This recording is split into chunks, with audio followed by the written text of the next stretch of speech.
Dragon Ball, si Mr. Pogi. Di ba? Patay tayo dyan. Si Mr. Pogi, no?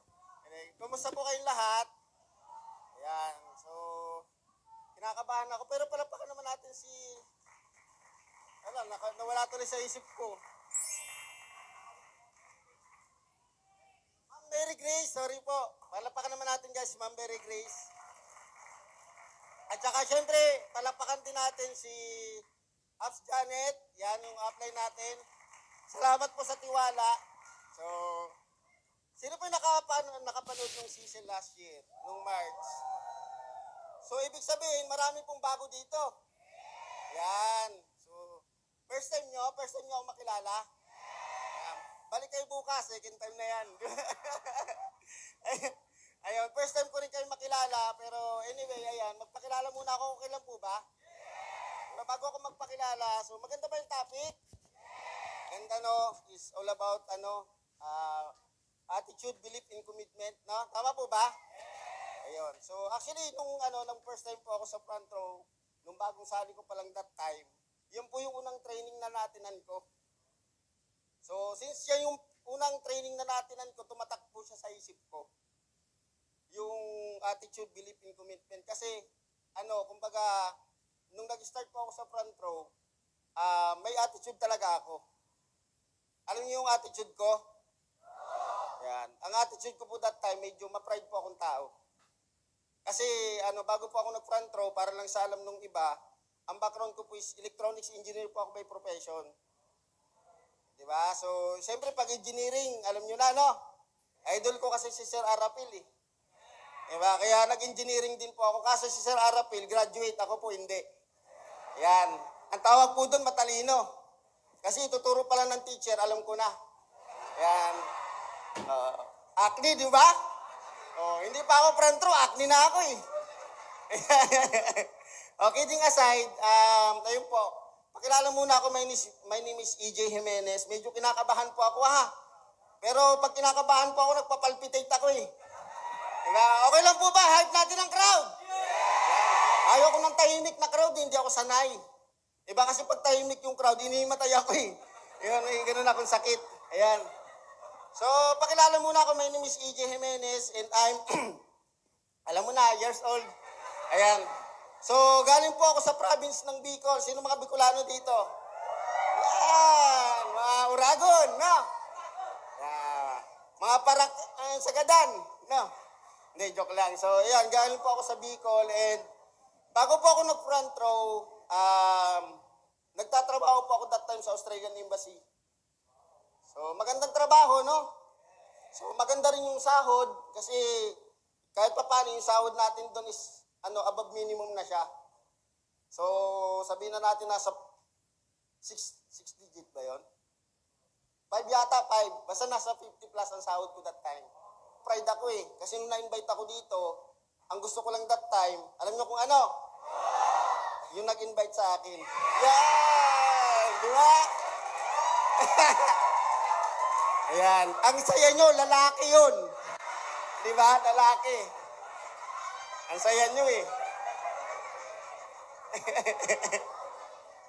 Kaya bigla kayo nabuhay ah. Yun sa mga mahilig dyan sa lalaki. Di ba? Hindi, nag-invite po sa akin. Joke lang. Uy, baka maniwala kayo hindi ako bakla ha. Diba? Minsan lang, di ba? Hindi, babae po yung nag-invite sa akin. So, syempre, bilang lalaki, in-invite ka ng babae, syempre, diba? Magbibigyan mo. Kasi, tayo eh, di ba? Alam mo naman, tawag ni Robin, pagdating sa mga babae, tayo dyan? Yeah. Parang rap yata yung boses ko ah. Hindi yata Robin Padilla yun eh. Yun. Guys, bago po ako na-invite, galing po ako sa hirap ng buhay.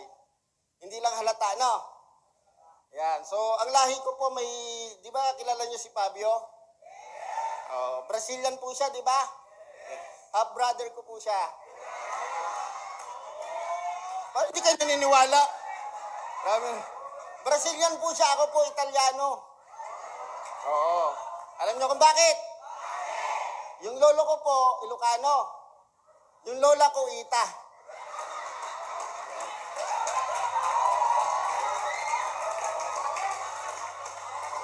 Tuwan-tuwa si ate, oh. Sabi ka, ate, tuwan-tuwa ka. Tama, half Ilocano, half di ba Italiano? Yan. Yan, nasaya nyo ah. So, okay lang po ba? Mag-start na po ako ha. Wala nang tulog. Huwag kang patulog-tulog kasi pag patulog-tulog ka, pangarap mo, tutulog din yan. Yan. Ito po talaga ako nagsimula dito sa front row. Ayan. Ito po yung mga social media ko. Follow nyo na lang po ako, no? Hindi na po updated yan ngayon kasi nasa million na po yan eh. Oo, million na po yung unfollow. Ayan.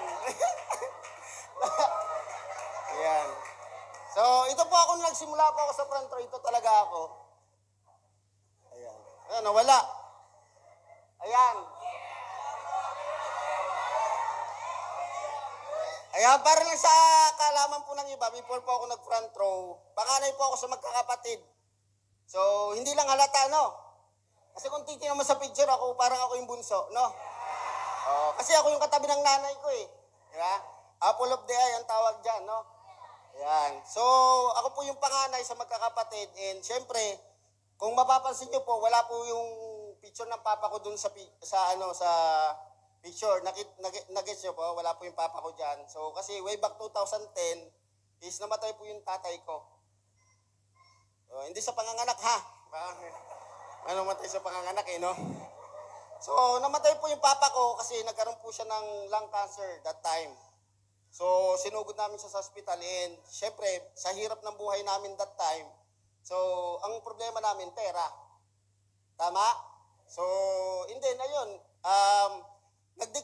Tinanong po kami ng doktor that time.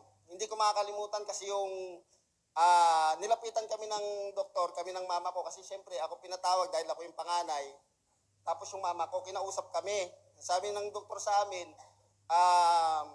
hindi na magtatagal yung buhay ng tatay ko. Kasi nung sinugod namin sa hospital yung tatay ko, okay naman siya eh, okay pa. Hindi namin ina-expect na pagdating sa hospital, lalala. Kaya nakakatakot din magpa-hospital ngayon eh, di ba? Yung ubo lang, tapos operahan ka na, no? Na-guess nyo? So, yung papa ko hindi lang makaihi eh. Di ba? After one day, wala na yung kidney, tinanggal na, di ba? So, kidding aside, so, kailangan namin ng mga aparato that time. So, para lang madugtungan yung buhay ng tatay ko. Pero, syempre, dahil wala kang pera, so, kailangan mo mag-decide. Kumbaga bago ako nag-front row, yun yung isa sa mga experience na hindi ko makakalimutan na ang hirap talaga maging mahirap. Tama, mali? So, dahil wala kaming pera, wala kaming choice ng mama ko, kundi, syempre, sabi namin, nag-usap kami ng mama ko kung anong pipiliin namin. Kaysa babaon kami sa utang, kasi ang laki na ng bayaran namin sa hospital that time eh. Sabi ng mama ko, ikaw, ano bang mo? Ayaw ko mag-decide kasi yung mama ko umiyak na eh. Nai-guess nyo po? So, ang hirap, sobrang bigat sa pakiramdam na, alam mo, yung taong nagpalaki sa'yo, nagbigay ng buhay sa'yo, pagdating nung panahon na ikaw yung magdudugtong sa buhay niya, hindi mo magawa. Kasi bakit? Wala kang pera eh. Tama, mali? So, ang nangyari, nag-decide kami ng mama ko, natanggalin na lang yung tubo ng nakumukunik sa buhay ng tatay ko. Okay, so, ayun, namatay yung papa ko. So, ang hirap kasi bilang kaya ayoko mag-share kasi pag sinishare ko to, talagang nagiging iyakin talaga ako, mababaw ang luha ko kasi siyempre tayo, pagdating sa magulang, tama mali. So, ayun, umalis ako kasi alam ko, hindi ko kakayanin na tinatanggal yung tubo ng tatay ko, tapos tinitingnan ko siya, unti-unti nawawala yung buhay ng tatay ko. Umalis ako, lumabas ako ng ospital, yung mga kapatid ko, umiyak na rin sa labas eh.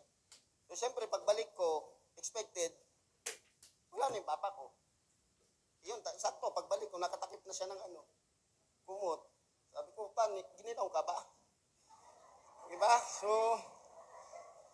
alam mo yun, di ba? Parang pinapalakas mo na lang yung sarili mo kasi bakit? Siyempre, yung nanay mo, umuugot din ang lakas sa'yo eh. Tama, mali?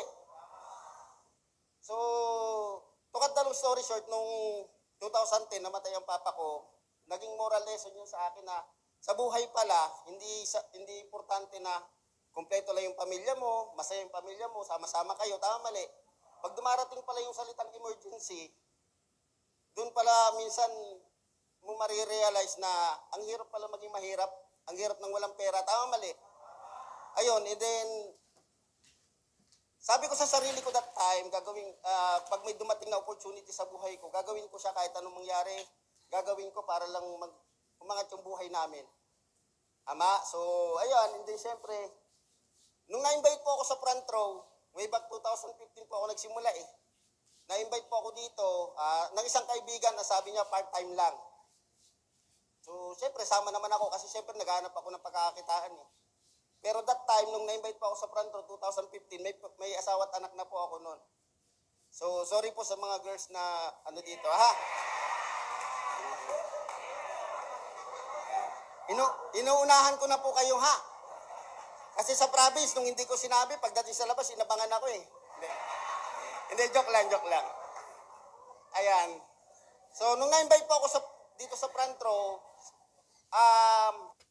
hindi ko pa talaga siya gustong gawin. So, kumbaga, napasubo lang ako or doon sa nag-invite sa akin na kaibigan ko. Kasi syempre, maganda yung trabaho ko.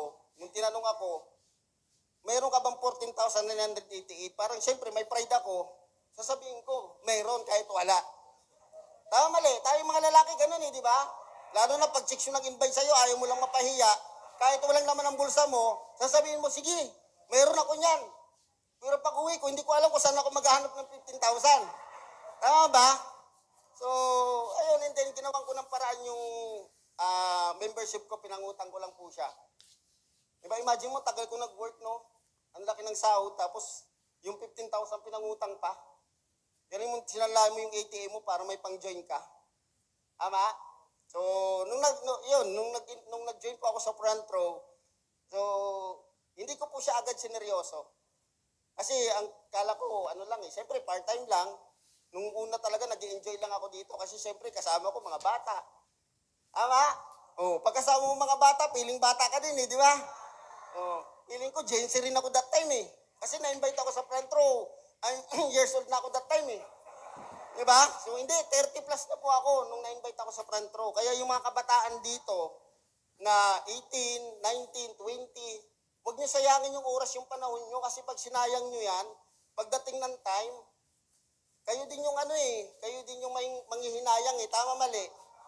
Naisipin mo sana humataw na lang ako that time kasi bata ka pa eh. Eh ako kasi nung na-invite ako, wala, yung ano ko lang, pakiramdam ko lang yung bata, pero ako, yung edad ko, hindi na bata. Ama kasi 30 plus na ako that time eh. Imaginin mo. So kaya ako, yung time na yun, nagseryoso na ako. Nahigis niyo po? Pero siyempre, sa simula, hindi naman agad seryoso. Diba?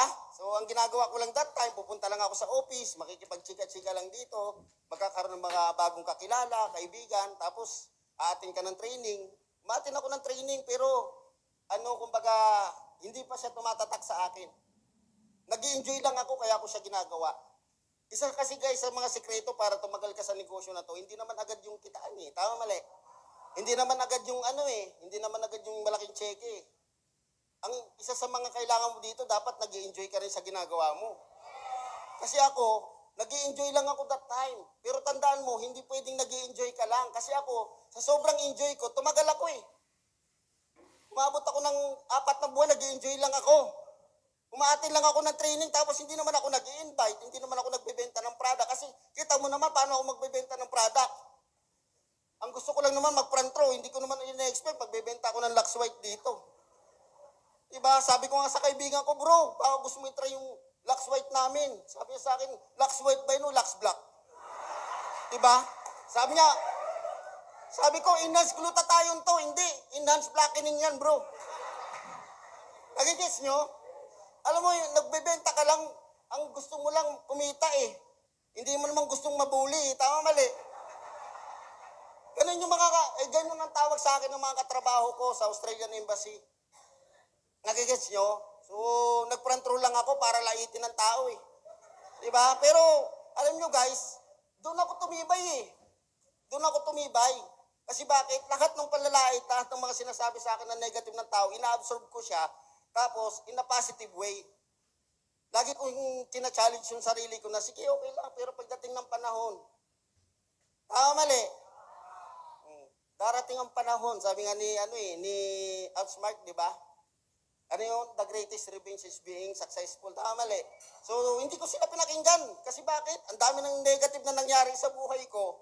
Bakit papakinggan mo pa yung mga negatibong naririnig mo sa labas? Tama mali. Dadagdagan mo lang yun eh. Ako that time, bago ako laitin, nilalait ko na sarili ko. Kaya sanay ako, nilalait ko sarili ko eh. Kasi bago mo ako laitin, lalaitin ko na para hindi ka namang lait. Kasi pag manggaling sa yung hayop ka, di ba? Mas masakit yun eh. Tama mali. Oh. Ayan, kaya ito nga yung best friend ko, si Engineer Shine, na-invite ko siya sa front row. Siya yung unang-unang invite ko dito. Best friend ko yan. Hindi ko nga yan in-invite na front row. Sabi ko lang sa kanya, bro, sama ka sa akin, libre kita ng pagkain. Eh, patay gutom, kita mo naman yung katawan niyan, di ba? Di ba? Alam ko yung kahinaan niya eh. Ganun lang ako mag-invite dati. Di ba? Kung ano yung kahinaan ng kaibigan ko, isasama ko lang. Ganun ang way ng sasabihin ko para sumama. Nasama ko dito sa office. Oh, ayun. Kinaumagaan, sumali. Unang DR ko. Nag-guess nyo, first week guys, unang linggo ko sa front row, ang DR ko, ang invite ko 3 agad. Nakidnap ko lang. Niyaya ko na ng pagkain. Sumama lahat, puro patay gutom yung una kong invite eh. Sinama ko lang sa office. 3 ang na-invite ko, 3. Yung isa hindi sumali. Pero ang DR ko is 3 din. 3 pala ang PS ko. Bakit ganun 3 yung invite mo tapos hindi sumali yung isa pero ang PS ko is 3? Kasi si Engineer siya nagdalawang account yan. Tapos yung isang kasama namin na patay gutom din, yun. So nag-pay in din. Gold lahat. Hindi ako hindi ko kasi alam dati may silver saka bronze. Kasi wala pa noon platinum eh. Gold pa lang that time. Ang present sa akin, gold package. Hindi ko alam ang silver saka bronze. Silver saka, di ba? Hindi, joke lang, pero hindi ko talaga siya alam. Kasi siyempre, nung na-invite ako, alam may pera ako eh, tama mali. Oh. Kaya magaling din yung nag-invite sa akin eh. Parang na-update agad yung apply namin na, ito malaki sahod, huwag mo yung i-alok yung bronze saka silver. Kaya nung sumali ako, gold agad yung package ko. So first week ko, ang napasali ko, ang package ko 3 agad. Kaya ang first check ko dito is 900. Bakit? Bakit 900? Yung kaibigan ko, syempre sa kanya na yun. DR niya yung isang invite namin. Kaya ang unang check niya, 3,600 ako, 900. Di ba mas malaki yung check nung invite ko? Diba ang galing eh, no? Kasi 2 account siya. O plus may DR pa siya. Tama mali. Kaya mas malaki check niya sa akin. Kaya nung nagkita kami doon sa cashier, sa may Pacific eh. Sabi niya, bro, sabi ko sa akin, bro, magpunta tayo sa office, may check tayo. Punta kami, excited kami. Diba? Tapos pagtingin ko sa check ko, bakit 900? Sabi ko sa kanya, bro, magkano check mo? Sabi niya sa akin, 3,600. Wow, malungkot ka pa sa 3,600. Tapos sabi niya sa akin, ikaw, magkano check mo? Huwag mo nang itanong, di ba? Hindi ka sinabi. Kasi sabi niya, pag sinabi kong 900, baka sabihin nun, wow, nagre-reflect sa itsura, bro. Di ba? So, yun po yun, una kong check Kala ko nga that time, tuloy-tuloy na yun eh. So, after nun, hindi na ako nag-invite. Kaya sunod na linggo, pagpunta ko, wala akong check Umabot po ng 3 months bago ako uli nagka-check Kasi bakit? Yung 3 months na yon, alam nyo kung anong ginawa ko? Nagbutas pa ako ng bangko. Ano nga? Nag-training po ako, nag-training. Bago yon. Hindi alam nyo nagbutas ng bangko, di ba? Ayun po, nag-training ako ng nag-training 3 months. Kasi sabi sa akin ng upline ko, hindi importante bro na tsumiki ka agad. Ang kailangan, aralin mo muna yung negosyo. Kaya yung 3 months na yon, inaral ko yung business bago ako uli nagka-cheque. Ang next cheque ko is 1,800. Yun na yung nakapag-DR na ako, malupit, second account ko. Di ba? Ang tindi. Di ba? So, ayun. Then, after that, parang 6 months uli bago ako nagkaroon ng cheque, 3,600 naman. Diba? Ang tagal, di ba? O, sino dito yung 3 months na hindi pa chumicheke? 3 months, hindi pa chumicheke. Meron? Hoy, huwag kayo. 3 months hindi chumicheke. Wala, o, swerte nga kayo eh. Kasi kami, mga apply ninyo, bago kami chumeke, matagal. Nagbutas talaga kami muna ng bangko sa training, inaral muna namin negosyo, hindi kami nagmadali sa resulta. Nagigas nyo po? So, yan, hindi, syempre, nagtuloy-tuloy ako. Ginagawa ko si front row part-time, 2 to 3 hours lang per day. Ang hirap kasi guys, alam nyo kung bakit? Nung na-invite po ako, syempre may family na ako eh. Ang hirap patiin yung oras eh. Sino dito may mga asawa na? Ayan, may mga anak. Tapos nagtatrabaho. Ayan, di ba mahirap nagtatrabaho ka, may anak ka pa, tapos ginagawa mo pa yung negosyo? Tama mali? Ang hirap kasi ako, hindi ko alam kung paano ko hahatiin yung oras ko. Nagigets nyo po? Kasi pag kagaling ko sa trabaho, didiretso ako dito sa office. Diba? Ang sabi nga ng upline ko, that time, yung na-basic ako, kasi di ba binibasic tayo pag bago? Yung na-basic ako ng upline ko, ang sabi lang sa akin ng upline ko that time na hindi ko makakalimutan, bro, ang training natin every Thursday at saka Saturday, yung NDO. Tapos, ang GA ng Empire that time is every Tuesday. Kasi sinabi ko na agad sa upline ko, upline, paano ba yumaman sa negosyo na to? Sinabi niya sa akin, mag-training ka. Ating ka ng atin ng training. Yun ang ginawa ko that time. Kaya, yung unang linggo ko, nire-remind pa ako ng upline ko. Pero yung pangalawang linggo ko, magugulat yung upline ko. Pag sinabi niya, bro, asan ka na?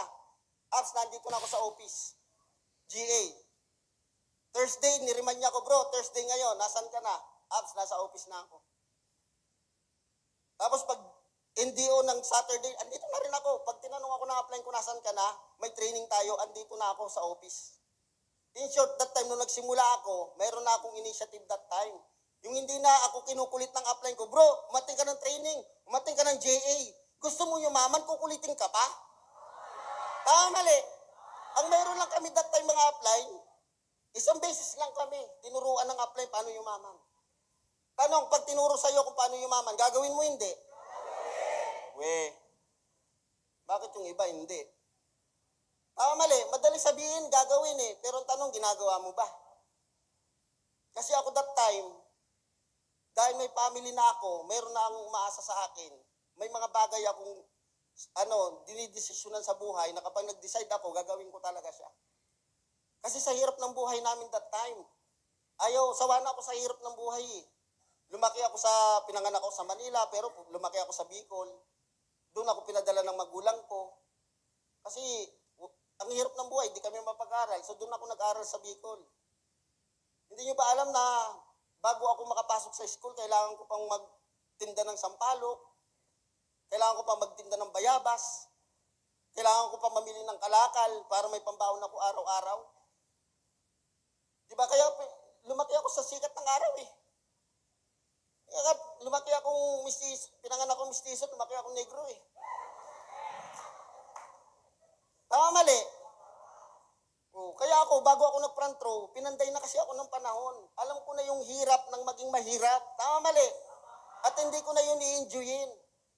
Kaya si front row blessing, nung dumating sa akin si front row, kasi bakit? Lahat ng pinagdaanan ko sa buhay, na-apply ko dito. Kaya yung mga hirap dati na pinagdadaanan ko, sanay na ako. Sanay na akong maarawan, sanay na akong maulanan, kaya pa nagpa-flyering ako. Kahit sobrang init, tapos ganito ko pa ang suot, okay na, sanay na ako dun eh. Tama mali. So, ibig sabihin, ang isang bagay para maging successful ka sa isang bagay na ginagawa mo, masanay ka na. Kailangan masanay ka. Tama? Para pag dumating sa iyo, araw-araw mo siya ma-encounter, hindi ka na maapektuhan kasi bakit? Sanay ka na eh. Tama mali. So, ayun yung nangyari. And then, ayan. Ito po yung background ko, 12 years po ako nag-work sa Australian Embassy. So, okay naman po yung trabaho ko that time. So, kahit hindi na ako mag-front row, okay na yung buhay ko eh. Pero syempre, hindi pa rin sapat yung kinikita ko kasi syempre, 3 yung anak ko. Tapos, syempre, bilang breadwinner ng pamilya, ang hirap patiin yung kinikita ko. Tama mali? So, kaya nung nakita ko si front row, talagang inaral ko siya. Pagdating sa commitment talaga. Kasi importante sa negosyo natin. unang-una, yung tinuro kanina attitude. Imagine mo ako, nung nag-front row ako, mataas po yung mataas po yung pride ko. Kasi bakit? Imagine mo, sino mag-guide sa akin? Ang nag-guide po sa akin dito, para kung kilala niyo yung upline ko, si Sir Alchin Chunti. Kilala po? Background. High school graduate, Cariton boy. Tama? Yung bago si Sir Al, yung upline ko na nag-guide sa akin, si Sir Ram, estudyante sa PUP, Santa Mesa. Ang dami naman pwedeng apply na ibigay ako, bakit doon pa sa estudyante at saka sa Cariton boy? Tama, mali. Hindi ko minsan naintindihan eh. Kaya hindi ako nakikinig kasi yung nag-guide sa akin, bata. Ang hirap makinig pag bata, di ba? Tapos ang hirap din makinig. Tapos yung nag-guide sa'yo, mas may pinag-aralan ka, mas feeling mo, mas mataas ka. Pero guys, yung pride kasi minsan hindi siya hindi siya makakatulong sa'yo para maging successful ka dito. Kaya ako, binaba ko yung pride ko kasi ang tagal ko na, hindi ako chumik-shaken ng malaki. Lagi naman ako nasa office, nag-invite naman ako, nagte-training naman ako. Pero bakit hindi pumutok-putok ang grupo ko that time? Isa pala yung umahad lang. Alam niyo kung ano? Yung pride ko. Hindi ako nakikinig sa upline that time eh. Diba? Dumating sa time na parang lumaki yung ulo ko. Diba? So, hindi ako nakikinig pag sinasabi ng upline ko dati, oh bro, nasan ka na? Nung medyo mga 6 months, 4 months, 6 months na ako sa front row, nagkakaroon ako ng ugaling acne. Nung una, nakikinig pa ako, pupunta ako sa office eh, pero nung medyo natututo na ako, naging acne na ako. Minsan, pag pinapapunta ko ng upline ko, sabihin ko may overtime kahit wala. Pero at the end of the day, pag tingin ko ng check ko, wala rin. Sabi ko, hindi pala upline na niloloko ko, sarili ko lang. Tama? Kaya nung nag 8 to 9 months ako, doon po ako nag-submit sa upline ko. Mayroon pang pangyayari that time na niremove ako ng upline ko, yung upline ko estudyante sa PUP, niremove ako sa GC namin ng core. Alam niyo kung bakit? Nagsagutan kami doon pa mismo sa GC ng core. Nagmurahan pa kami doon. Kala ko kasi nag-aaway kami lang dalawa nag-uusap. Siyempre, pag magalit ka na, madilim na yung paningin mo, tama mali. Nung hindi na ako makapag-reply, bakit hindi ako makapag-reply? Nakita ko, wala na pala ako sa GC. Sabi ko, tangina, GC pala yun. Sinagot-sagot ko yung upline ko sa GC. So, ano nangyari sa akin? Wala, pagpunta ko ng office, hindi ako pinapansin ng mga upline ko, iniwasan ako, para may sakit kang ketong, di ba? Diba, alam mo, kahit maitim ka, pag palayo ka pala, kita ka na nila eh. Andiyan na, tara. Wow, nakikita na nila ako, di ba? Iniiwasan nila ako that time. Parang ang sakit naman, di ba? So, pero syempre, alam ko kasalanan ko. So, doon po ako natuto na maging humble. Yung makinig sa upline. Sabi ko nga sa upline ko kay Sir Al, yung makalimutan, Nas, balik muna ako sa GC. Nakikinig na ako, promise. Sabi niya, bahala ka, ikaw bahala. Pero hindi niya ako binalik sa GC. Hinayaan niya ako. Pupunta ako ng office, ako lang mag-isa, ako nagtitraining, walang pumapansin sa akin yung mga kasama ko. Yung feeling mo, iniiwasan ka na nila. Kasi nga, syempre, ayaw nilang mahawaan ko ng ganung ugali. Tama, mali.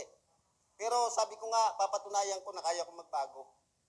Unti-unti guys, nagbago ako. Hindi ko na pinilit siya, ibalik ako sa GC. Pinatunayan ko na kaya ko magbago, kaya kong ibaba yung pride ko. Pupunta ako, nagtitraining po ako, and then, nag-i-invite na din ako. Naka-DR ako that time, 1 linggo, parang 8 gold, international. That was 2016 yun. 2016, first time ko makapasok sa top 10. Alam to ng mga upline kasi dati, ang top 10 ng M-Club, top 10 din ng Superstar. Dati, wala pa yung top 50, top 25, wala pa. Top 10 lang mga Millionaires Club, saka top 10 ng ano. Bago ka makapasok sa Superstar dati ng top 10, dapat ang check mo hindi bumababa ng 30,000. Yun ang labanan doon. 34, dapat nga 50,000, minsan nga 40, wala pa eh. Chumike po ako noon, first time ko mag-top earner noon, nag-top 6 po ako noon. Ang check ko noon, nasa 46,000, 1 linggo. Ano lang ginawa ko? Nag-DR ako, pumunta ako sa training, kahit hindi ako pinapasin ng upline ko, pinatunayan ko sa sarili ko na kaya ko kong makinig sa upline, kaya kong ibaba yung pride ko. So para patunayan yun, kailangan ko ilagay yung pangalan ko sa top earner. Tama? Sabi nga, kapag tamang tao ka na, alam mo na, na-realize mo na yung mali mo, tama? So ibibigay sa iyo yung tamang tao. Yun, nag-top 6 po ako noon. Nagulat na lang po ako pagbalik ko ng Pacific. Sabi ng upline ko, bro, asan ka? Sabi ko, andito po ako sa Chow Chow, kasama ko yung grupo. Nag-meeting kami. Sabi niya, punta ka ng office. Sabi ko, ano na naman kayang kasalanan ko? Diba, yung pag pinatawag ka ng upline mo, lagi mo inisip, ano naman kayo nagawa kong kasalanan? Diba, nakikinig na nga ako, wala na nga akong inaano diba, wala na nga ako sa GC. Siyempre, kabado ako. Pagdating ko ng Pacific, nagulat ako. Kasi, pagpasok ko dun sa seminar room, sinurprise nila ako, kinongratulate nila ako. So, niyakap ako ng upline ko. Diba? Hindi ko alam, top earner ako, top 6 ako. Hindi ko alam. Sila nag-post ng top earner na yun. Tapos sabi ko, yung best friend ko, si Engineer Shine, sabi niya, kasi nawala yung best friend ko eh. Nawala.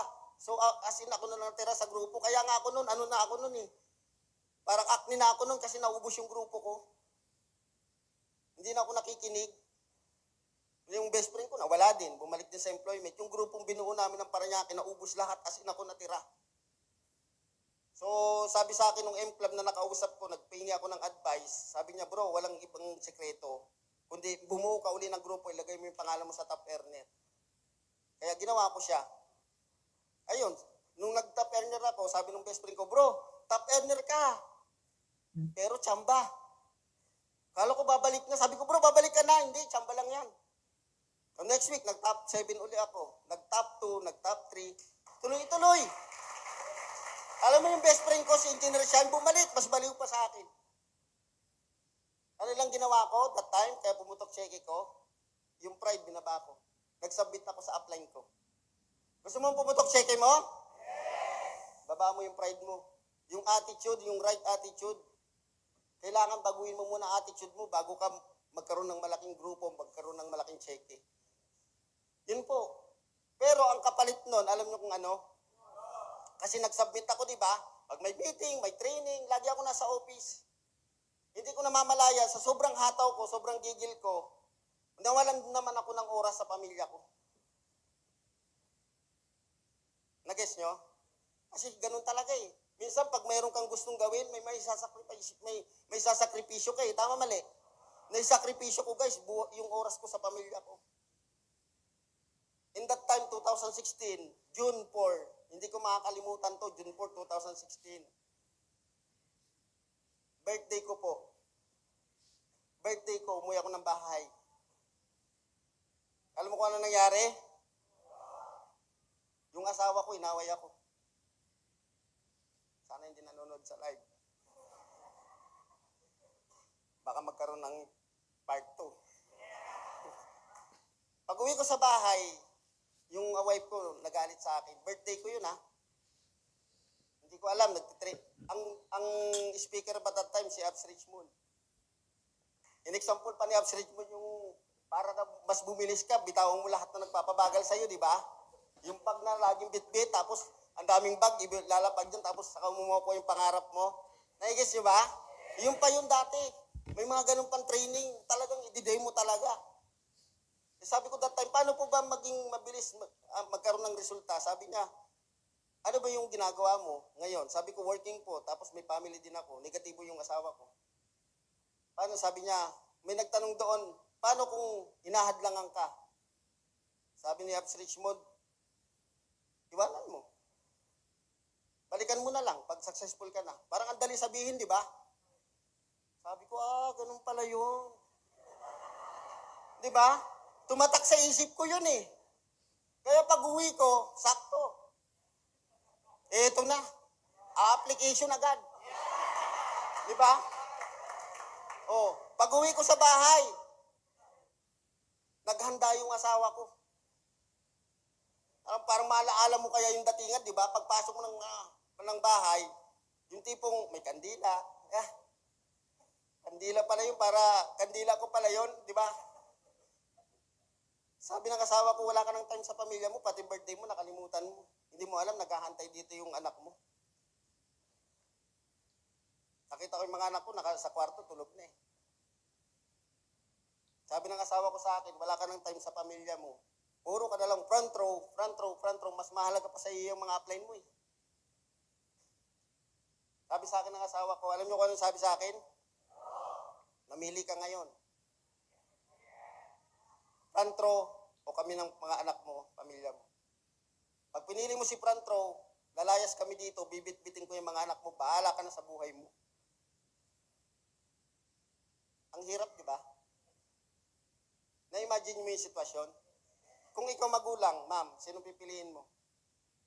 Front row o yung pamilya? Di ba? Hirap si ma'am mag-decide, oh. Ngiti pa lang ni ma'am, pili... Di ba? Mahirap, ma'am, di ba? Mahirap. Guys, totoo yun. Magulang ka eh. Sasakripisyo mo yung pamilya mo para dito? Mahirap talaga. Tandaan mo, kapag dumarang ka sa pinakamahirap na sitwasyon, yung pinakamasarap na buhay kasi kapalit eh. Tama mali. Wala eh. Tumatak sa akin yung sinabi ni Absolute Chimon eh. Hindi ko naman pwede sabihin sa asawa ko, siyempre parang pipiliin ko. Tama kasi pag sinabi ko yun, mag-aaway kami. Tama mali. Alam niyo ginawa ko? Ginantay ko, makatulog yung asawa ko. Niligpit ko yung gamit. Nagligpit ako ng gamit, mga damit ko. Buo na yung desisyon ko. Gagawin ko si front row. Kasi bakit? Simple lang naman eh. Ang hirap maging mahirap, di ba? Tapos nagkaroon na ng opportunity para magbago yung buhay mo. Bakit papakawalan mo pa? Marami nga akong kilala, nag-OFW, iniwan din naman ng pamilya eh. Tama mali. Tanong, naging successful ba? Ay ako, ilang taon lang naman ako magsasakripisyo kapalit. Alam ko, magiging successful ako dito eh. Tama mali. Naniniwala ka ba magiging successful ka dito? Guys, dapat ganun. Ganun kami mag-isip dati. Kung bakit namin nagagawa yung mga imposible, ganun kami mag-isip. Hindi kami nagdududa. Kasi pa nagduda ka, tapos ka. Tama mali. Member ka na, duda ka pa eh. Tama? Paano ibibigay sa yung malaking blessing kung tinesting ka sa commitment? Commitment pa lang. Ulan pa lang, init pa lang, ayaw mo na pumunta ng office. Tama. Eh, pagsabi nga sa akin ng upline, Janet na, bro, bukas magsishare ka. Galing pa akong Alabang. Nag-talk pa ako sa Alabang. Dahil may commitment ako, nag-yes ako. Maaga ako umalis doon. Nag-yes niyo po? Sabi nga, ng upline ko ni Sir Anto, pag sinabi mong yes, be yes. Pag nag-yes ka, dapat 100% gagawin mo. Tama mali? Kasi pag nag-yes ups ka, labas na nga, ilong eh. Tama ba? Dapat pa nag-yes ka, gagawin mo. You do whatever it takes. Gusto mo maging successful, tama mali. Imagine mo ako, dahil yung yes apps ko, sa upline ko, yes, gagawin ko to apps, kahit anong mangyari, magsasubmit ako sa'yo. Pero hindi sinabi ng upline ko, kahit kapalit pamilya mo.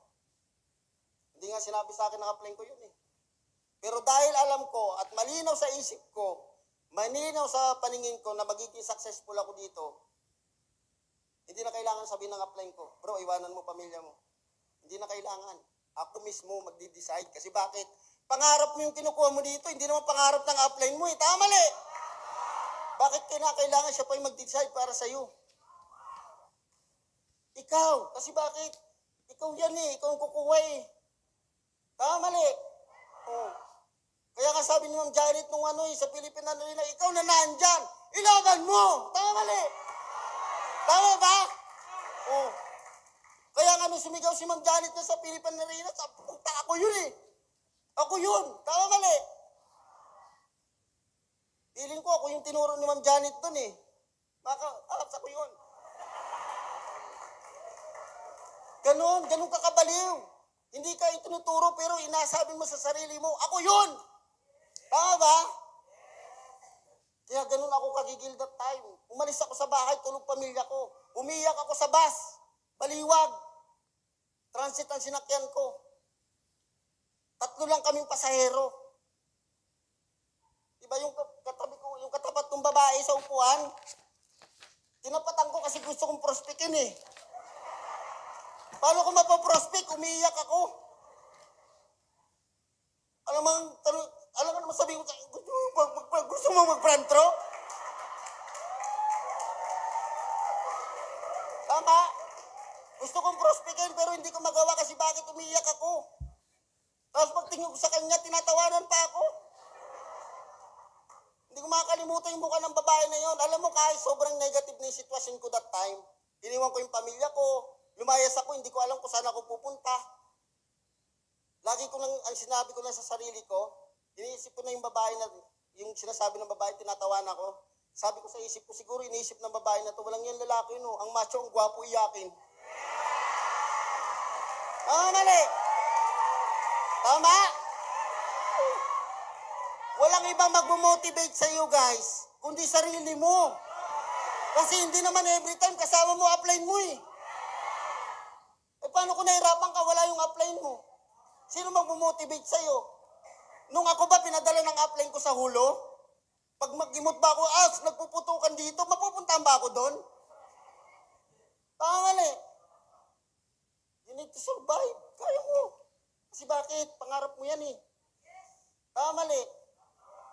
Lumayas ako sa bahay. Pagdating ko sa bahay, nanay ko naman ang nakasalubong ko. Pagbukas ng pinto sa akin, bit-bit ko yung mga gamit ko. Sabi ng nanay ko, saan ka pupunta? Bakit ang dami mong gamit? Sabi ko, ma'am, pinalayas ako ng asawa ko eh. Sabi ng nanay ko, isa kang tanga, gago, bobo. Sabi ko, ma'am, palagmura, kombo. Nagigets nyo? Sabi niya, bumalik ka doon. Nasira na yung pamilya mo dahil kaka-front row mo. Hindi ka yayaman dyan. Masisira yung pamilya mo dahil sa front row. Ganun ka-negative ang pamilya ko. Uubusan ako ng pagkain ng mga kapatid ko. Uwi ako ng madaling araw. Pagod po yan, na-reject. Tapos wala ka pang pagkain. Pagbukas mo ng kaldero, alam mo, may isda, ulo lang pala. Nagis mo? Nakangiti pa yung tilapia eh. Kung nakakapagsalita lang yung tilapia, sabi niya, ano, tangina, boy ka pa?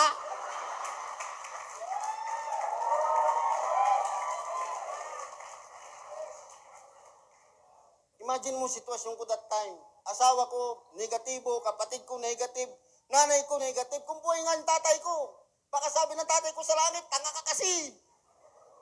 Nagigets mo? Kung buhay ng tatay ko, baka kapatid yun, tinadyakan na ako palabas ng bahay. Sino ba namang matinong padre di pamilya na iiwanan mo trabaho mo, iwanan mo yung pamilya mo para sa front row? Oh, imagine mo na lang ngayon, ano ba yung sinasakripisyo mo ngayon? Hirap ka? Tandaan mo, kung hirap ka ngayon, mas maraming taong hirap dinadaanan sa'yo, pero lumalaban. Nagigets nyo? Yun ang nangyayari sa akin, guys. Umuwi ako, pinalayas ako ng nanay ko. Alam mo kung saan ako tumira? Sa Zamboanga. Ginawa kong escape yung Zamboanga eh. Para makalayo sa mga taong negatibo.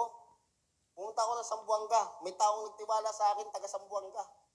Ito yung perfect timing, guys. Naniniwala talaga ako eh. Pag tamang tao ka, dadating yung tamang tao. Kasi dumating sa akin si Ma'am Siti Mersam, yung Muslim na taga Zamboanga, OFW to, sabi niya sa akin, Sir EJ, lagi ko itong tsinatsaga. Pag uwi niya ng madaling araw galing sa trabaho, kasi siyempre madaling araw dito, out pa lang nila dun sa trabaho, tama mali. Tsinatsaga ko yung video call, sabi ko sa kanya, Ma'am Siti, out ka na ba? Tara, training tayo, turuan kita. Ginagawa ko yun sa kanya everyday pag out niya sa trabaho. Alas 3 ng madaling araw, gising pa ako. Para lang yung isang taong nagtiwala sa akin, tuturuan ko. Kaya nga importante ang training, magagamit mo yan pag may bago kang member eh. Tama mali. Alam mo yung product lang ang habol niya, na switch ko yung utak niya mag-network. Dahil doon sa mga training na tinuturo ko sa kanya, umuwi siya ng Pilipinas. 2016, ang sabi niya sa akin, Sir EJ, gusto kong dalahin ng front row. Gusto kong mag-resign na sa trabaho, hindi na ako babalik na Saudi. Sa isang kondisyon. Ang ganda pa ng pagkasabi ko sa kanya, sige, kaya mo yan. Pagtulungan natin. Pero sabi niya, sa isang kondisyon, mayroong kondisyon. Sabi niya, oo, anong gagawin mo? Anong gagawin natin? Samahan mo ako sa Zamboanga. Sabi ko, wow. Gusto ko lang yumaman. Ayaw ko pang mamatay ha? Zamboanga. Pag sumabog doon, yun ang pinaka-safe. Pag buhay ka. Sabi, hindi, safe doon. Safe. Diba? So, anyway, mamaya, kwento ko sa inyo, ito po yung family ko. Sila yung mga taong ginagawa, bakit ko ginawa si front row.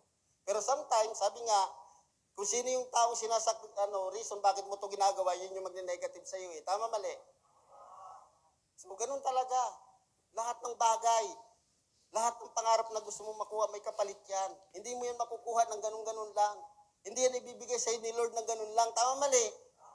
Diba? Hindi ko nakakalimutan yung patalastas natin ng pita, pangarap niya magkaroon ng sasakyan, diba? O ang binagsak sa kanya, kalahati lang eh. Pero guys, may moral lesson yun. Nakakatawa siya, pero may moral lesson yun kung isipin mo. Ibig sabihin, bago mo makuha yung kalahati, pagtatrabahuan mo yan, bago mo makumpleto yan. Tama, mali? Galit nga si Lord sa tamad eh. Tama ba? Nasa Bible yun eh. Huwag pakainin ng tamad. Tama, mali? Tapos ikaw, tamad ka, gusto mo maging successful? Training lang, GA, hindi ka makapunta, umulan lang. Ano yun, dadami ka? Tama, mali? Eh kami sa hulo, bago kami makaatin ng training, gagapang ka, iwas ka sa balay. Gusto mo lang yumaman, tapos iwasan mo bala. Gagapang ka para makaiwas sa bala, para makapunta ng office. Nagigets nyo po? Ang hirap. Mahirap maging mayaman, mahirap maging successful. Pero tuloy mo lang kasi bakit? Okay na mahirapan ka ngayon. Kaysa mamatay kang wala kang ginawa sa mundo, dumaan ka lang. Tama, mali? At least mawala ka man sa mundo, may maiwan ka. Tama ba? So ayan, siyempre, yung mga negatibong tao, yan ito, nakita nyo na, yan yung una kong check, 900 pesos. Ayan yung si Engineer siya, yung taong napasali ko. Okay, so ayan, hanggang international, may grupo na rin tayo. Ito, 2016, nag-resign ako sa work. Diba, hindi lang naman pamilya ang una ko sinakripisyo dito, trabaho eh. Kala nyo pamilya lang? Ang una ko sinacrifice, trabaho. Nag-resign ako sa work, hindi alam ng upline ko. Binigay ko na lang sa upline ko, resignation. Partida, wala pa po akong ano yan. Wala pa akong kinikita niyan. Lakasan lang ng loob. Checking ko that time, siguro mga malaki na 5,000.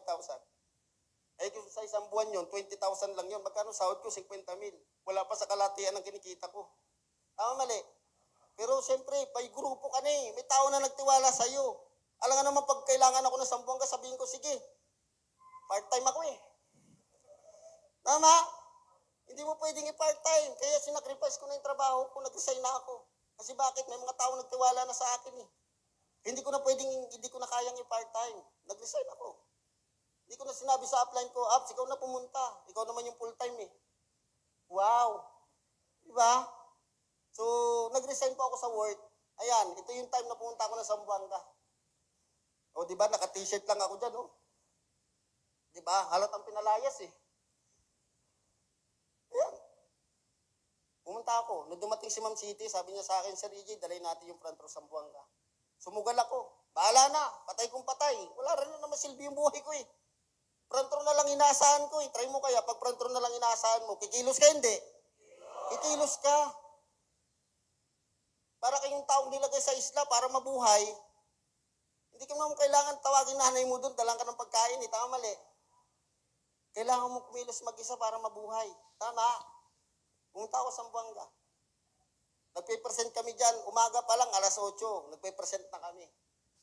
Tapos nung pumunta pa ako that time, ano pa lang, umaangat pa lang ang Zamboanga noon. Kasi 2013, nagkaroon ng consage eh. 2016 kami bumaba, yung mga bakas ng bala doon sa mga bahay na pinupuntahan namin, nandun pa nga eh. Kumbaga umaangat pa lang, sabi ko, paano tayo magiging successful dito? Bumabangon pa lang to, galing pa lang sa gera tong bayan na to. Minsan pala, di ba, si Lord, dadalhin ka dun sa lugar na kakala mo, walang mangyayari sa'yo eh. Tama, mali? Pero wala talaga imposible kay Lord eh. Kung saan ka dinala, ibig sabihin, tsaka puputok eh. Tama, mali? Hataw kami, alas 8 pa lang, gising na kami. Yung kala ko walang magpipiin, alas 8 pa lang, kinakatok na kami. Magpapapresent. Hindi po nagpe-present ka, Diba, parang wala ka pa sa sarili. Tapos sabi mo dito, yayaman ka ha? Sabi ng kausap mo, ha? Yayaman? Tapos uwi kami, alas 10 ng gabi. Partida, may curfew doon, alas 9. Lumulusot pa kami kung saan kami dumadaan, makaiwas lang kami sa mga pulis sundalo. Kasi pag nahuli ka, abandonado ka. Iiwasan mo yung curfew. Ganun kahirap doon. Nung nagsimula kami, alam niya ni Francis. Nakasama ko doon si Francis eh. Diba? Hindi ko makakalimutan yung story niya. Basta ayaw ko na ikwento, pero si Francis, antibay din eh. Nakasama ko siya sa Zamboanga. 2017 siya. So, kumbaga doon dumating siya sa Zamboanga, so may grupo na din kami. Tapos nakilala ko si Sir Francis doon. Kilala niyo Sir Francis? Yung gwapo dyan na cute.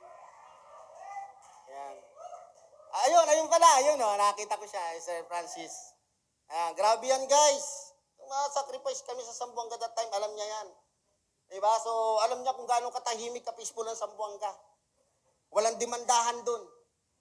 Hindi uso demandahan doon. Kaya pa nanloko ka doon, lalo na kung lalaki ka, putol, dalawang ulo mo, putol. Diba? So, ayun, ito, 2017 16 ako bumaba sa Zamboanga. Bumalik ako 2017, dito sa Manila, M-Club na po ako.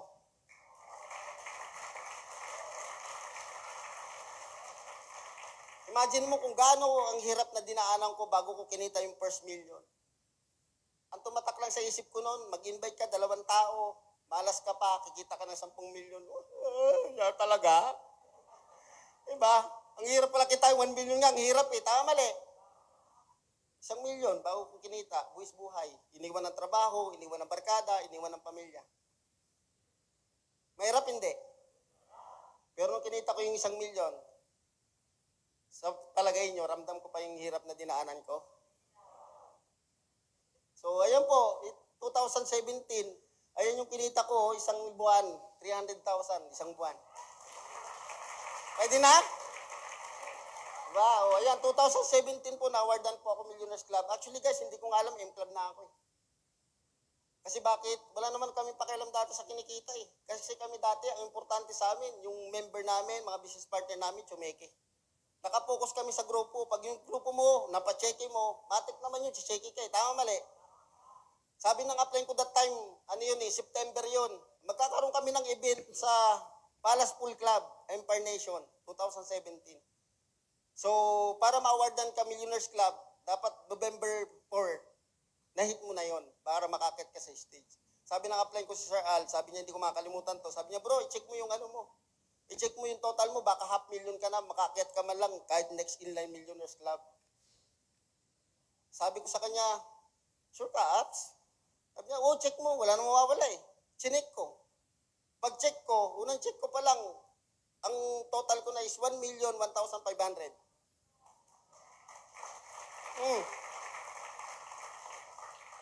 Sabi ko sa upline ko, pinorward ko yung screenshot, sabi niya, bro, sigurado ka? Sabi ko, i-check mo pa uli. Times 3 mo. Chinik ko uli. Sigurado, Apps, nakaka-10 beses na ako. Diba? Pati problem list, i-check ko pa. Diba? Kidding aside, pero nung sabi ko, Apps, yan talaga lumalabas eh. Sabi sa akin ng upline ko ni Sir Al, sorry sa words ha, pero ito sabi ng upline ko sa akin, napaiyak pa yung upline ko. Sabi niya, bro, tangina, Millionaires Club ka na. Imagine mo, wala akong pakialam sa cheque. Basta ang alam ko, mahataw ako, tumutulong ako, tinutulungan ko grupo ko. Hindi ko makakalimutan itong 2017 guys. Alam niyo kung bakit? Di ba pinalayas ako ng asawa ko?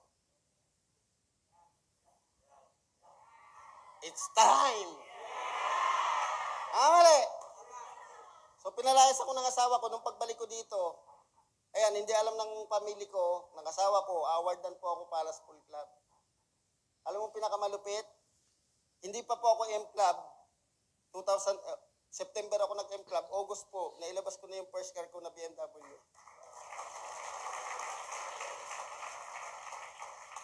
Lumabas na oh. Nailabas ko na po yung BMW ko that time. Naalala ko, nagbibuild ako ng Mindoro sa Pinamalayan. Yan, pumunta ako ng Mindoro guys, hindi alam ng upline ko. Naka-DR po ako doon, 3 accounts platinum. May small things tayo magpa-DR dati, guys. Hindi ako nagpapa-DR ng mga silver bronze. Hindi, kasi gold ako nagsimula. So, ang mindset ko that time, syempre, gusto ko higher market. Kaya pa nagpa-DR ako noon, kung hindi ka isang platinum, 3. May na-DR po ako, taga Mindoro, 3 platinum. Sabi niya sa akin, Sir EJ, dalay natin yung front row sa Mindoro. Ito na naman to. Dalay na naman yung front row. Sabi niya, isasara ko yung shop ko, samahan mo ako sa Mindoro. Dalay natin yung front row sa Mindoro. Sabi ko, sige. Eh, ganun kami. Para kaming pating, pag nakaamoy ka ng dugo, sunggab agad eh. Tama mali. Sabi ko sa upline ko, upline. Sabi ko kay Sir Al, sabi niya, oh bro, bakit? May na-DR ako, 3 accounts platinum, taga Mindoro, sasama daw ako sa sa Kalapan. Sabi niya, sige bro, punta ka dito sa office, pagplanuhan natin yan. Sabi ko, Aps, nasa Mindoro na ako. Sabi ng upline ko, hayop ka, nag-update ka pa. Eh, ganun guys, gigil ka eh, tama mali. Isang taong ka na, hindi ka pa umahataw, upline ka pa din. Wow, mag-update ka, pero at the end of the day, ikaw pa rin nangahataw dun. Tama mali. Pagdating namin Mindoro, yung Kapitolyo ng Oriental, tapat lang nun office natin eh, di ba? Tapat office ng Frontor, tapos ito Capitol, lahat ng department presentan ko. Kasi ang may na-DR doon yung 3 accounts platinum na na-DR ko, naka-DR din doon platinum, taga DSWD department. Nag-present kami DSWD, engineering, lahat ng department ng Oriental, Kapitolyo, presenta namin hanggang sa Office of the Governor, Vice Governor. Ang lupit, di ba? Alam mo kung ilan sumali? Ang ina, isa lang. Lakas ng loob ko eh. Sabi ko, Abs, hindi ako uwi dyan, wala akong dala na maraming pay-in. Yun, 3 days namin, isa lang sumali. Diba? Nag-present ka araw-araw, nagpe-present ka sa department. Tapos isa lang sasali. Yung taga DSWD, dinala ako sa Pinamalayan. Sabi niya, Sir, punta tayo Pinamalayan, marami akong kilala doon. Sige, go. Biyahe kami, 2 oras. Ang kasama ko doon, Masangke. Ano ba? Sila Ginesli. Yun, kasama ko doon. May grupo na sila noon, bumaba ako doon. Sila yung mga nakasama ko noon, basta yung unleash yun eh. Yung mga mababait din yun na nakasundo ko doon. So pagdating namin Pinamalayan office, na munisipyo, nag-present kami. Halos, nakuha ko doon, halos kalahati ng empleyado ng Pinamalayan, nakuha ko lahat.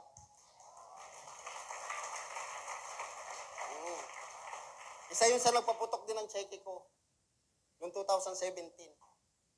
Ganun talaga guys, pag tamang tao ka, pag nakaamoy ka ng para kang pating, pag nakaamoy ka ng dugo, sunggab na. Mali. Sama, kahit saan, sige, go. Commitment eh. Pag may pinasali ka, sasamahan mo yan. Hindi mo pwedeng pinasali lang. Kahit saan, sasamahan mo yan. Tama mali. Kasi bakit pa nagbago buhay niyan? Kadamay ka rin naman eh. Tama ba? Ganun. Kaya nagpapasok kami ng, hindi pa bukas ang office sa Pinamalayan nun. Ano pa lang yun eh. Satellite office pa lang, nagpapasok kami ng pay-in. Kalapan. Pag uwi namin ng Manila, 1 week kami doon. Nagpasok ako sa Kalapan ng almost 40 na pay-in. Agets nyo? Ganun ako kagigil. Kasi bakit kailangan mo pang magpahinga, kailangan mo pang tumigil, nandun ka na eh, nandyan ka na eh, basa ka na eh, tuloy mo na. Diba? Tuloy-tuloy na hataw. Ayan. Kaya nag-resign po ako 2016. Nag-join ako front row 2015. After 1 year, 2016, nag-resign po ako. Alam niyo kung magkano kinita ko? In 1 year na part-time ko, 48,000 lang kinita ko. 48,000 lang. Ang lakas ng loob ko mag-resign, di ba? 50 mil. Yung isang taon ko, wala pa kayo 10 sahod ko. So, bakit ako nag-employ 2017? Yung kulang ko 952,000, tinapos ko siya in just 9 months.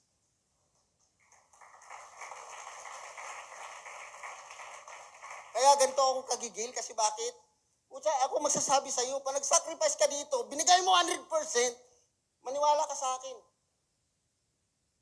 Hindi natutulog yung nasa taas, ibibigay sa iyo tamang tao. Basta huwag mong kakalimutan. Lagi ka lang makikinig sa upline mo. Ano mang ginagawa mo, update mo sa upline mo, align ka sa upline. Tama mali? Kahit saan ako pumupunta, lagi ko sinasabi sa upline ko, Abs, nandito ako. Lagi kaming nag-uusap. Ganito, anong gagawin ko sa grupo ko? May grupo na ako dito, anong kailangan kong gawin? Mali. Kailangan ng upline eh. Kaya nung na-awardan po ako 2017, upline ko una umiyak. Ganun tayo kamahal ng upline natin. Kasi pag naging successful ka dito, unang iyak, pag hawak mo unang check-in mo, unang iyak, hindi ikaw, upline mo. Mali. Yan o, yung event namin, hindi alam ng pamilya ko yan. Hindi alam ng asawa ko, hindi alam ng mga kapatid ko, ng anak, ng mama ko. In-invite ko sila lahat dyan, dinilang ko silang ticket. Sabi ko, atin kayo sa event namin. Ano na magagawin namin dun? Invitein mo lang kami dyan eh. Hindi, may parapol. Yan. Ang bilis nila pag rapol, ang bilis. Kaya nung nagulat yung nanay ko, nung umakit ako sa stage na award ako Millionaires Club, yung nanay ko halos hindi makakyat nung tinatawag siya eh. Pinapakit sa stage, hindi siya makakyat. Bakit doon pa lang sa baba ng stage, iyak ng iyak yung nanay ko eh.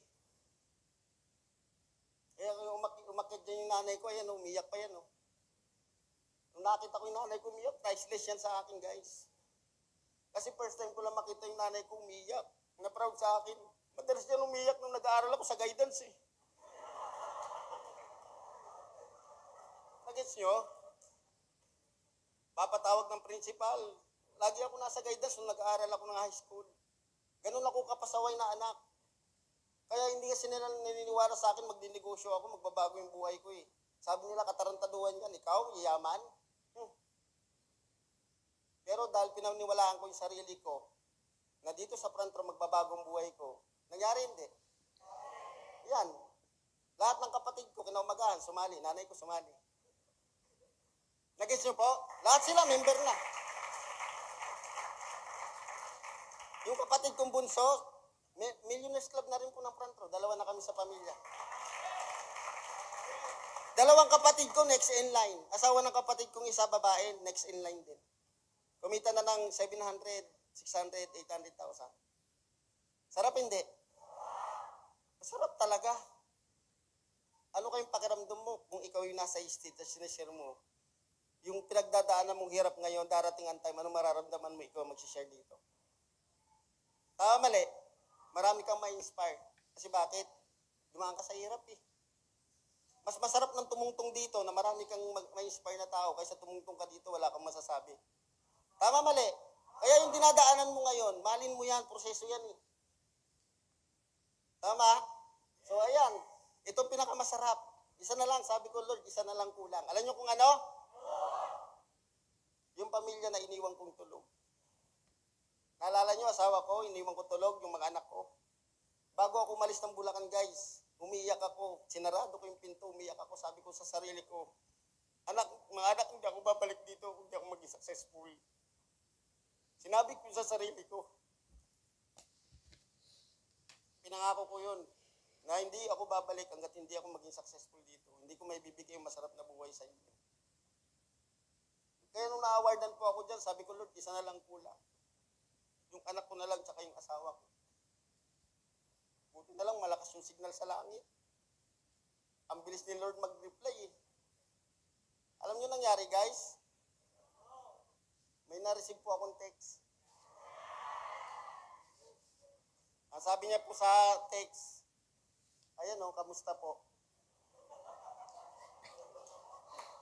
Anong oras? 2 p.m. Nandun na po ako sa Palace Pool Club niyan. Sabi niya sa akin, sabi ko, huyo po, hindi ko kilala eh. Mali. Alam mo naman, may mag-message sa'yo, kamusta po? Alam mo sabi mo, Jenny, ikaw ba yan? Sabi ko, huyo po. Sabi niya, ako to, di mo na ba ako kilala? Ma-pride, di ba? Pwede naman niya sabihin eh.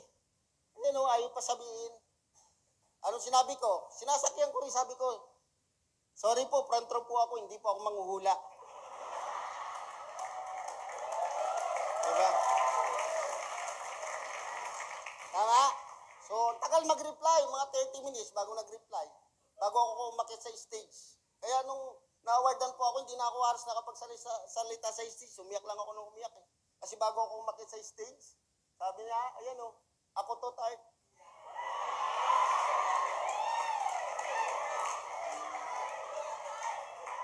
Alam mo guys, nung nabasa ko yan, doon ako umiyak. Alam niyo kung bakit? Tawagan namin yan. 100% alam ko asawa ko yan. Kasi kung babe, hindi siya yan.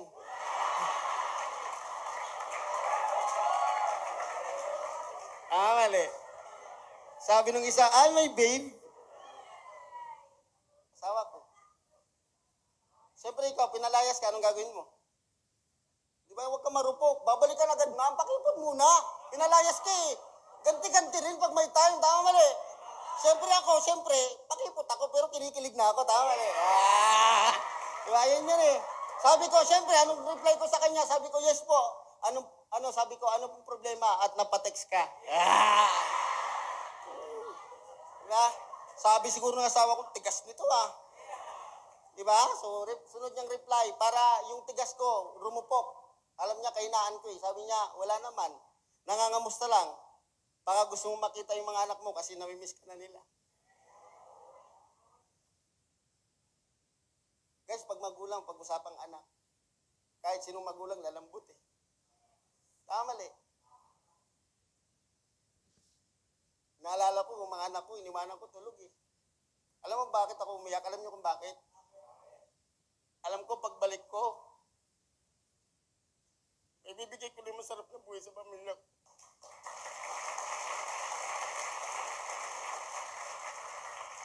Tama? Hindi ako naiyak sa asawa ko, no. Tangina, inubos mo na luha ko, iyak pa ako sa'yo.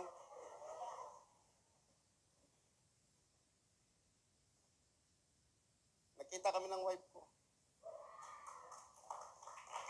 Alam mo, sabi ko sa asawa ko that time, guys, sabi ko sa kanya, sabi ko, sige, magkita tayo, uwi ako dyan. Magkita tayo sa SM North.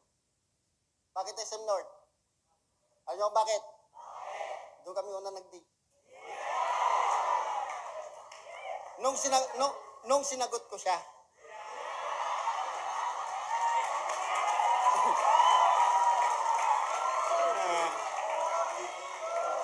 Hoy!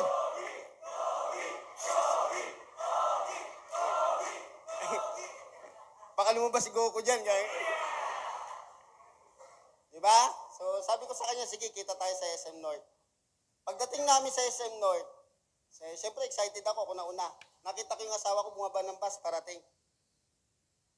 Sabi ko sa kanya, nasa yung mga anak ko, nasa yung mga bata, bakit hindi mo sinama? Kasi nagulat ako, hindi niya kasama yung mga anak ko eh. Diba? Alam mo kung anong sagot niya?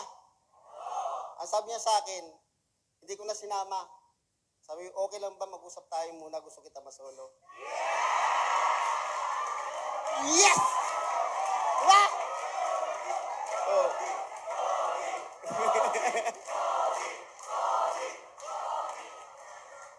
Diba? Hindi ko to na-share, hindi ko masyadong na-share nung Cecil eh. Pero sobrang talagang sarap sa pakiramdam na, alam mo yun, nung gusto ko nang yakapin yung asawa ko, kinokontrol ko yung sarili ko, sabi, EJ, kalma. Kalma lang.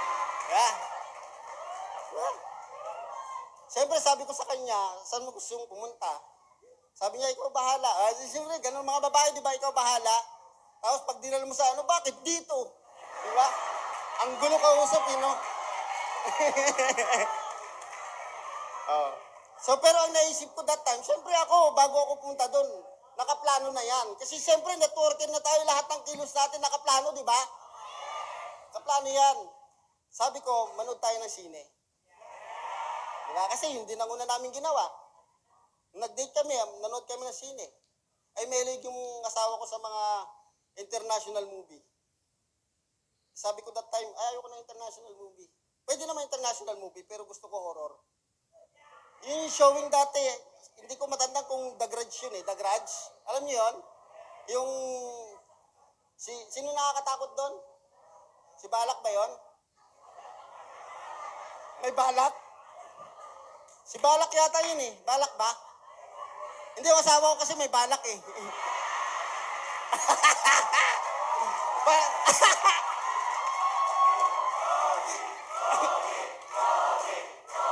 Diba? Pasok eh, no? Pasok. Diba? Pinanood namin dati. Conjuring. Yun, Conjuring. Diba? Doon ko siya sinama. Sabi niya, bakit horror? Ang dami naman pwede dyan. Sino ba magbabayad? Wala siyang choice. Ako magbabayad eh. Sama hindi. Sama. Di, siyempre, pagpasok na siya, pakiramdaman yan eh. Di ba? Kasi isang taong kayo mahigit din nakita. Magkakailangan pa yan. Tama mali. Sabi ko, tagal lumabas ni Balak. Oh. Eh, di ba nakakatakot yun? Paglabas nung paangat yung asawa ko, napayakap sa akin eh. Oh, di ba? Yakap siya, yakap. Sabi ko, uy, ang bilis mo. Ginanong ko, ang bilis mo. Di ba? Kalma ka lang. Ano yan, di ba? So, mga lalaki, para-paraan din kasi. Di ba?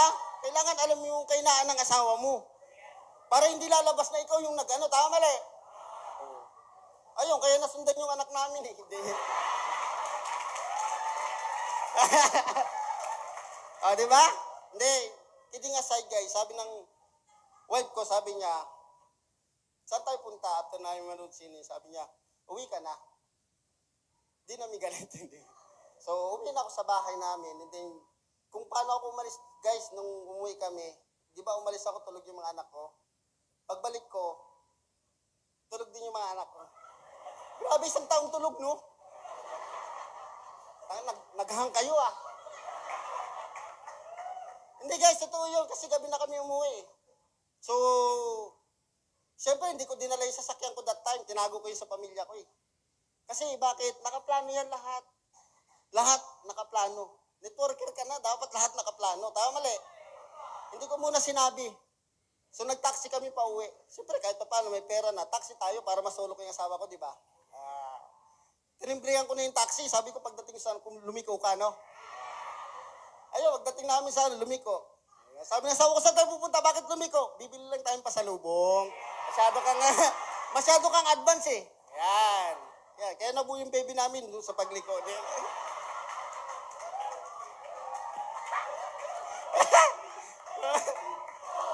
Hoy, joke lang.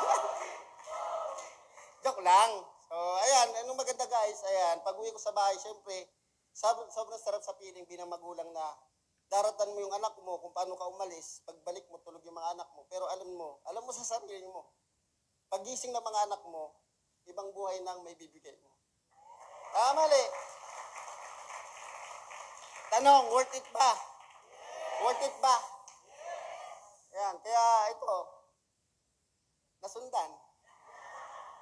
Yan, 2017, pinanganak po yung baby ko. So actually, 6 years old na po siya ngayon. Diba? Nag-aaral po siya private school. So, napakatalinong bata kasi lagi may honor eh. Kanino ba magumana, di ba? Siyempre sa nanay. Di ba, hindi nga ako nakapagtapos ng pag-aaral eh. Siyempre sa nanay mag-aaral, matalino yung asawa ko eh. Kidding aside, pero dyan guys, nung pinanganak po yung baby ko, lahat talaga may kapalit eh. Kasi normal naman yung paano namin, pa-check up namin. Pero nung pinanganak yung baby ko, may testingin ka uli. So, 10 hours po nag-labor yung asawa ko, hindi lumalabas yung anak ko. 10 hours. So, pinatawag na naman ako ng doktor. Sabi ko, ito na naman, Lord. Ano na naman to? Siyempre, kinabahan ako. Kapag pinatawag ka ng doktor, siyempre, alam mo na, di ba? Sabi niya, sir, 10 hours na nagle-labor yung asawa mo. Hindi lumalabas yung baby mo. Sabi ko, Dok, bakit? Ayaw ko yata makita. Hoy, makatawa ka. Di ba? Pero, kidding aside, hindi naman yung sinabi ng doktor, siyempre, di ba? Sinampal ko din. Sabi niya, kailangan mo mag-ready. Mag-down ka ng 50,000 sa cashier ngayon. Kasi emergency. Kailangan nating i-CS yung asawa mo. Kasi kung hindi, 1 oras, 2 oras, maubusan ng hangin yung baby mo. Baka mawala siya. So, bumalik sa akin yung alaala ng tatay ko. Nag-gets nyo? Pero syempre, dahil front row tayo, kumikita, nakaipon. Sabi nga ng asawa ko, Tart, paano wala tayong pera? Kasi yan, sabi ng doktora, pag wala kayong pang down, pwede natin ilipat. Ready namin yung ambulansya. Ilipat natin sa mas murang ospital. Sabi ko, Dok, hindi. Ako bahala. Sabi ko sa asawa ko, huwag ka mag-alala, Tart. Ako bahala. Hindi mo naisipin yan. Down ako, 50,000. 30 minutes, nakalabas yung baby ko. Tama? Guys, moral lesson doon, kung ano yung nangyayari sa'yo ngayon, binibigay yan sa'yo ni Lord para matuto ka. Para pag may dumating sa'yo sa susunod, handa ka. Pinagandaan ko na yan eh. Bakit? Natuto na ako isang beses sa buhay ko na mawalan ka ng masarap, ng mahal sa buhay nang wala kang nagawa. Papayag ka ba? This time, mauulit-ulit sa'yo, wala kang ginawa. Nasa front row ka na, papayag ka, walang mangyari sa'yo dito. Ay bakit mo ito ginagawa? Di ba para sa pamilya? Ay bakit tatamad-tamad ka? Bakit ang dami mong dahilan? Tama mali. Pamilya mo nakasalalay dito eh. Hindi naman ibang tao eh. Tama mali. Laban mo, huwag ka sumuko. Kasi bakit? At the end of the day, may nakatingin sa iyo eh. Lagi mo itong tatandaan. Every time na nahihirapan ako sa buhay, nahihirapan ako sa network, hindi naman porket kumita na kami ng milyon, okay ng buhay namin. Dumadaan pa rin kami dyan. Hindi ka pa rin makakaligtas dyan. Tama mali. Ang meron lang kami ngayon, prayer lang. Sa totoo lang guys, nung kumita na ako, pinalo din ako eh. Kasi bakit? Isa lang nakalimutan ko nung nagkaroon ako, siya. Kaya sabi ko, makakabalik din uli ako sa top. Yung sinabit ko li yung sarili ko kay Lord. Yung last week, nasa top ako. Tandaan mo, pag nagiging okay ka na, huwag mong kakalimutan yung nasa taas. Pinaka-importante yan. Prayer.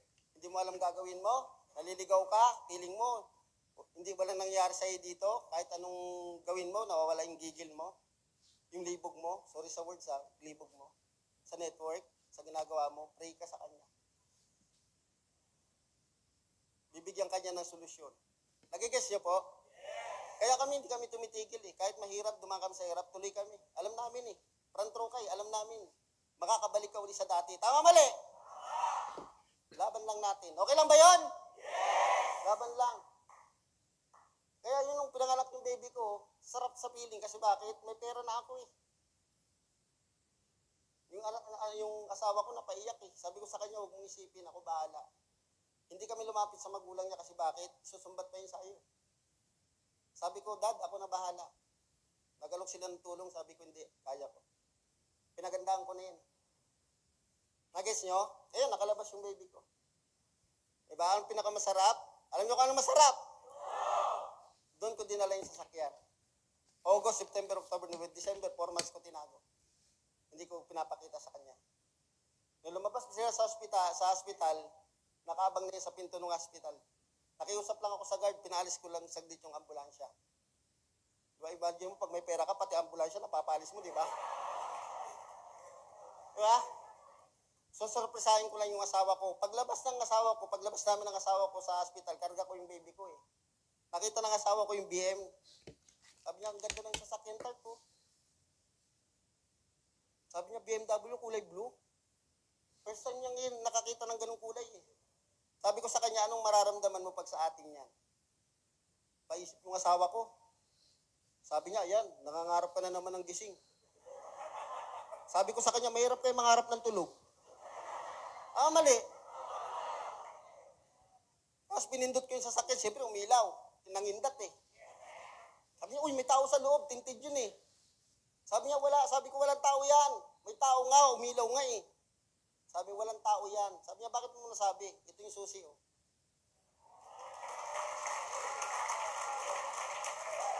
Sarap. Kala ko maniniwala na. Tumingin-tingin sa paligid. Sabi ko, bakit? Ang inasan mo kinarnap yan.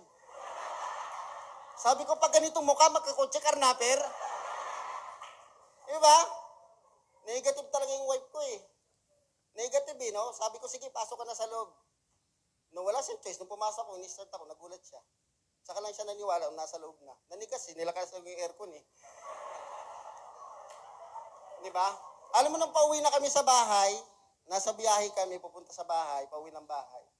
Sabi niya, Tart, alam mo, umiyak yung asawa ko eh. Sabi ko sa kanya, sabi niya sa akin, sa atin na talaga to? Sabi ko, oo. Sabi ko, tandaan mo, Tard, sabi ko, simula sa araw na to, hindi na maulanan, hindi na mainitan yung anak natin.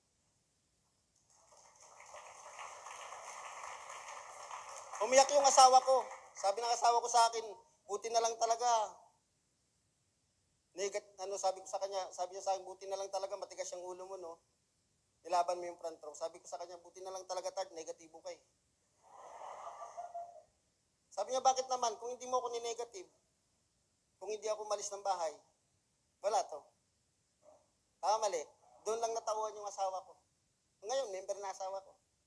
Lahat, mga anak ko, member lahat. Wala na guys. Lahat, buong pamilya ko, front row na lahat. Tandaan mo, pag nagbago buhay mo dito, damay pamilya mo. Kaya huwag ka titigil, ilaban mo tong front row. Kasi bakit? Kaya may front row, kinreate na to ni God. Para sa atin lahat, huwag mo isipin hindi ito para sa'yo. Iniisip mo lang yan. Pag sinabi mong hindi ito para sa'yo, tama ka naman.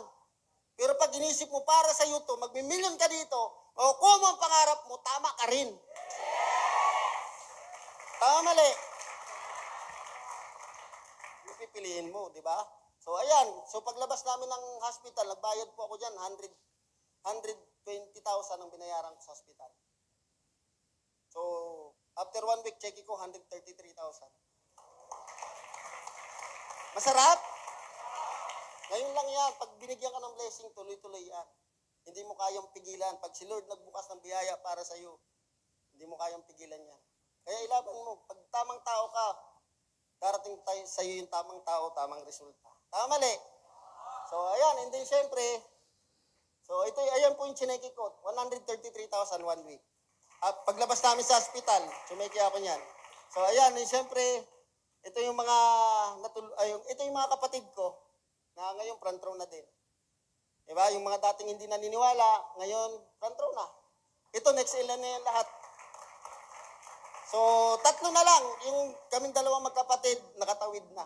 3 na lang sila, malapit na rin. Next in line na din. Masarap hindi? So, ayan, malapit niyan. Yung kapatid ko, nung sa Philippine Arena, na-awardan po siya Millionaires Club. Si Sir Andrew. Pwede na? Ayan.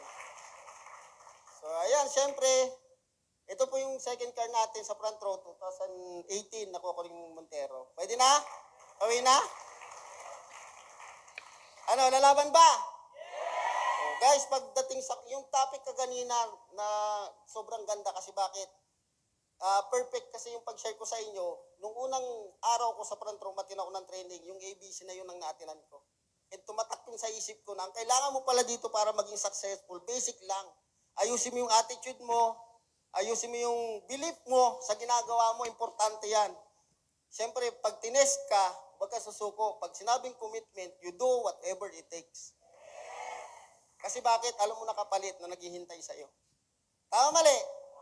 So, ayan, siyempre, ayan. So, isa na po tayo sa mga Prime Millionaires Club. So, ito last year pa to. Yan, ito po yung isa sa mga nagdala sa akin sa Zamboanga, si Ma'am City. Isa na rin po siya sa mga Millionaires Club sa Zamboanga. Diba? Pwede na? Ayan. So, syempre, yan po yung mga taong tumulong sa akin sa negosyo. Kaya sabi ko sa inyo guys, mahalin nyo yung upline nyo. Kasi bakit? Ang member, ang business partner, napapalitan. Pero ang upline, hindi. Kasama mo yan. Simula day 1 mo hanggang dulo, kasama mo yan. Kaya guys, palapakan natin yung mga upline natin na nandyan. Diba? Imaginin mo, hindi kami magkakakilala ng mga upline ninyo, pero parang magkakapatid na kami. So, kahit hindi kami magkagrupo, pero still tinutulungan kami. So, especially si Ma'am Janet, lagi siya nandun sa Alabang. Sobrang tindi ng support niya sa amin sa Alabang. Kaya guys, kung mayroon kayong upline na ganyan, yung mga upline nyo na nandyan, mahalin nyo na yan, pahalagaan nyo na. Isa lang naman ang hiling nila sa inyo eh. Alam nyo kung ano? Kunin mo na yung pangarap mo. Yun lang. Para makita mong masaya yung upline mo, yun ang gawin mo. Kunin mo yung pangarap mo. Akit ka dito, hawak mo yung cheque mo, unang iyak sa'yo, upline mo. Makikinig ba sa upline? Yes! Lalaban mo ba yung pangarap mo? Yes! Ganyan dapat. Dapat kung paano ka gigil ngayon, paglabas mo, mag-network ka sa labas. Kahit sinong bumangga sa'yo, sabi nga sa grupo namin, Giants, ang bumangga, giba dapat. Gibain mo yan. Huwag kang papayag yung pader umarang sa'yo para makuha mo yung pangarap mo. Tama mali? Ganun ka dapat kagigil. Nagigas niyo po? Ayan, syempre, yan lang din naman, tapos na ako, and meron pa ba to?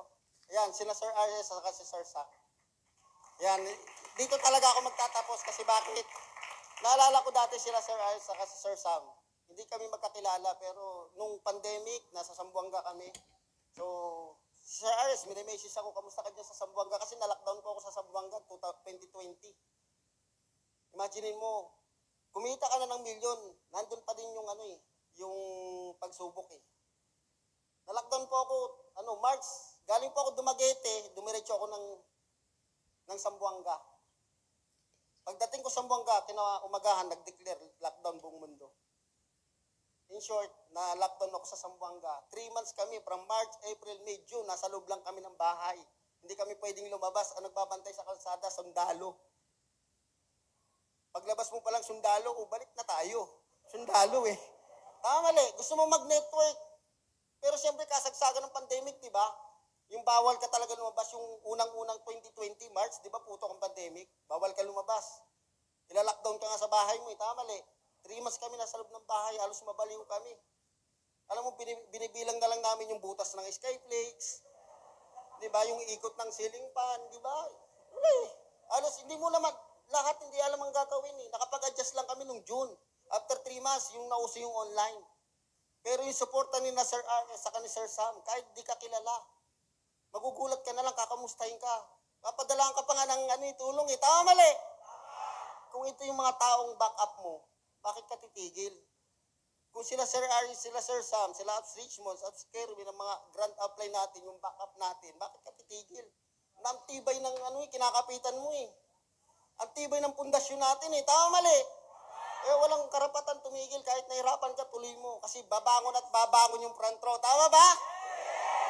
So, tandaan nyo guys, ano man yung pinagdadaanan mo ngayon, always remember, may isang EJ Jimenez po dito na tumungtong. Na once upon a time, na negative, nahirapan, pinalayas ng magulang. Ako po yung taong pinalayas sa bahay. Pagbalik ko, may bahay na ako. Tama? Ako po yung taong pinapili dati. Pero ngayon, ako na yung pinili. Tama? So, ayun lang po. Maraming salamat sa inyo. I hope meron po ako na impact. Again, so palapakan natin yung mga apply natin. Sila Ma'am Janet. Yan, sila Absab. Yung mga grand apply natin, mga Millionaires Club. Guys, once again, palapakan natin mga apply natin. Gusto ko lang po mag-thank you sa opportunity na binigay nila sa akin dito. Actually, kanina kinakabahan talaga ako. Pero ganun ako pag kinabahan, nagpapalpitate ako eh. Diba? So, okay lang po ba guys? Palapakan natin sila. Maraming salamat po.